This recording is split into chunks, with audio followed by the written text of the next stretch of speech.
सत्संग में आने का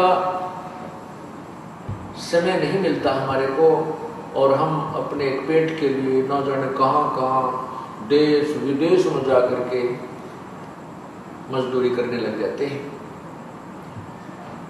परमात्मा कहते हैं, परमात्मा ने आके हमें बताया है, क्योंकि जो ज्ञान मैं आपको प्रचार कर रहा हूँ ये परमात्मा का दिया हुआ है, ये जन साधारण की बनाई कथाएं नहीं है। और परमात्मा ने हमें आगाह करने के लिए, हमें चेताने के लिए ये तत्व ज्ञान अर्थात सत्संग वेद प्रदान किया है। तो इन्होंने ये बताया कि हमारा कहने का तात्पर्य ये नहीं है कि आप काम ना करो, घर त्याग दो, ऐसा नहीं। प्रभु ने स्वयं आकर के वो लीला की थी, एक दुल्हे का रूप धारण करके और कपड़े बना करते थे। हमारे लिए एक प्रमाण छोड़ गए, हमारे उदाहरण बना गए कि एक परमात्मा पाने के लिए जंगल में जाना, कर्म त्यागना अनिवार्य नहीं है। क्योंकि गीता जी में लिखा है कि अर्जुन यदि तू काम ना करेगा तेरा निर्वाह कैसे होगा। काम भी कर, राम भी रट। गलती ये कर रहा है कि तू केवल माया का मजदूर बना हुआ है, परमात्मा याद नहीं करता। काम भी कर, भगवान भी याद कर। लेकिन सत्संग आने के आए बिना की बात समझ में नहीं आती। एक समय परमात्मा बताते हैं कि राम नाम कड़वा लागे ये मीठे लागे दाम, दुविधा में दोनों गए भाई माया मिली ना राम। एक समय दास पंजाब के अंदर सत्संग करने गया हुआ था हमारे गुरु जी के स्थान पर। तो वहाँ हमारे गुरुदेव के जो शिष्य थे उनका कोई रिश्तेदार आया हुआ था, सह परिवार। शुक्र को वो आया हुआ था, शनिवार को उसने वापस वहां से चलना था। शनिवार को ही ये दास यहाँ हरियाणा से पंजाब में सत्संग करने जाता था, सेकंड संडे को। तो शनिवार को पहुंच जाते थे हम। संडे को सत्संग करके 12-1 बजे तक, 1:30 बजे से हम चल पड़ते थे, क्योंकि यहाँ सत्संग बहुत जोरों पर चल रहे थे। उन गुरुदेव के शिष्यों ने अपने रिश्तेदार से कहा कि कल आज महाराज जी आएंगे। शनिवार को जब वो चलने लगा चंडीगढ़ को, आज महाराज जी आएंगे, आप आज रुको, कल सत्संग सुन के जाना, बहुत अच्छा सत्संग सुनाते हैं और ये समय बार बार नहीं मिलता, आप आए हो, कल शाम तक चंडीगढ़ पहुंच जाना। तो उसने कहा कि संडे को यानी रविवार को एक पार्टी आनी है जिसके साथ मेरा एक अनुबंध होना है, और उसमें मुझे लगभग 5 लाख रुपए का लाभ होगा, बेनिफिट होगा। उन्होंने पूछा रविवार को किस समय आएंगे वो, कि 3 बजे दिन में।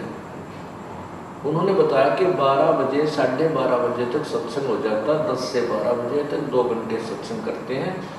आप 1 बजे चलोगे तो 3 बजे पहुंच जाओगे चंडीगढ़, 4 पहुंच जाओगे, 1 घंटा उनको फोन कर देंगे, वो रुक जाएगी। वो कर लेगा नहीं आपको नहीं मालूम मेरे व्यवसाय का, तो काम चौपट हो जाएगा, मैं नहीं रुक सकता, फिर देखूंगा कभी। यूं कहकर वो चल पड़ा।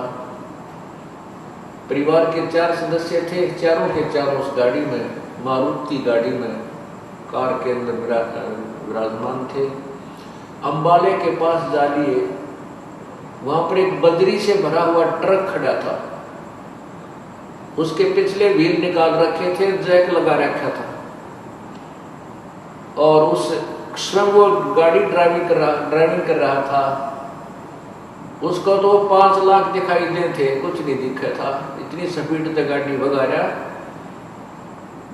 क्योंकि आने वाले उस मेहमानों के लिए व्यवस्था करनी थी, गुड्डी छुट्टी लाने की, कितना कोई रेस्ट हाउस बुक कराना था, कोई होटल बुक कराना था।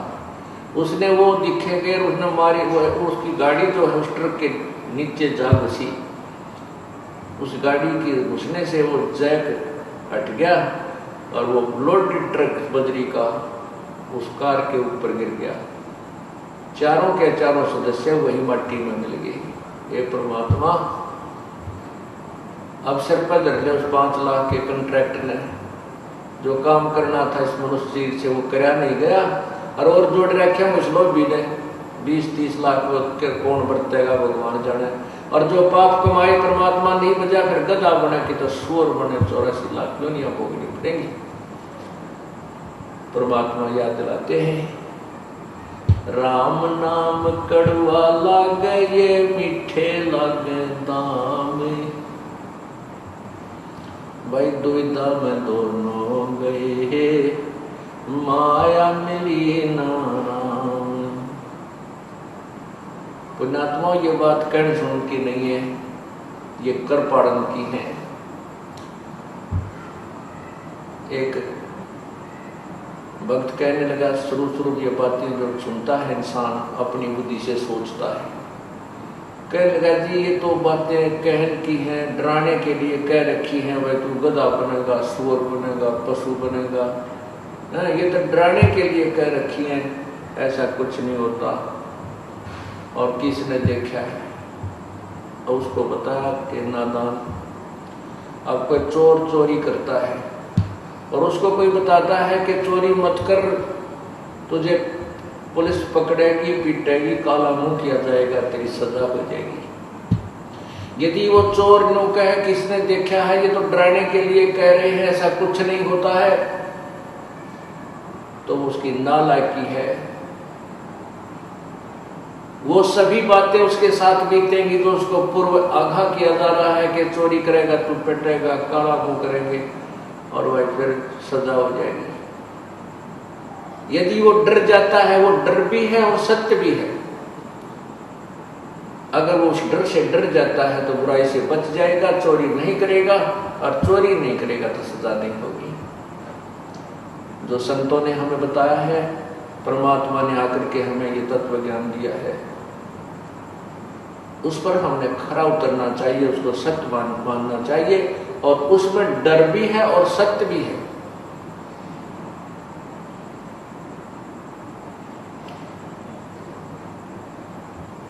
आप कहते हैं किसने देखा है, फिर आखिर में कहते हैं देखी जाएगी। अब जिन्होंने देखा है उन्होंने बताया है। अब हमारे पास वो ज्ञान की आंखें नहीं है, तो हम ज्ञान नेत्रहीन हैं। और परमात्मा यानी जो संत जिनको ये ज्ञान था, वो नेत्रों वाले थे, ज्ञान की आँखियाँ वाले थे। अब उन ज्ञान की आँखियाँ वाले नेत्र वालों ने हमें बताया है कि ऐसा करेगा तो ऐसा पाप होगा, और हम नेत्रहीन उन आँखों वालों की बातों को नहीं मानते, और फिर कहते किसने देखा है? आँखों वाला देख रहा है, तुझे बता रहा है, अंधे तुझे नहीं दिखता, इसका मतलब किसी को भी नहीं दिखाई देता। अब कोई जंगल वन की तरफ जा रहा है अंधा, और उसको कोई आंखों वाला आकर कहता है कि सूरदास इधर मत जाइए, रास्ता गलत है तेरा,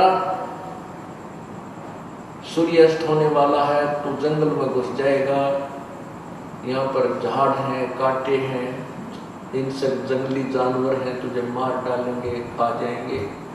और वो अंधारू पर पी रखी हो शराब उसने, वो बोल सकता है ये बातें कि किसने देखा है कि जंगल में कोई शेर है या भयंकर जीव है या कांटे हैं।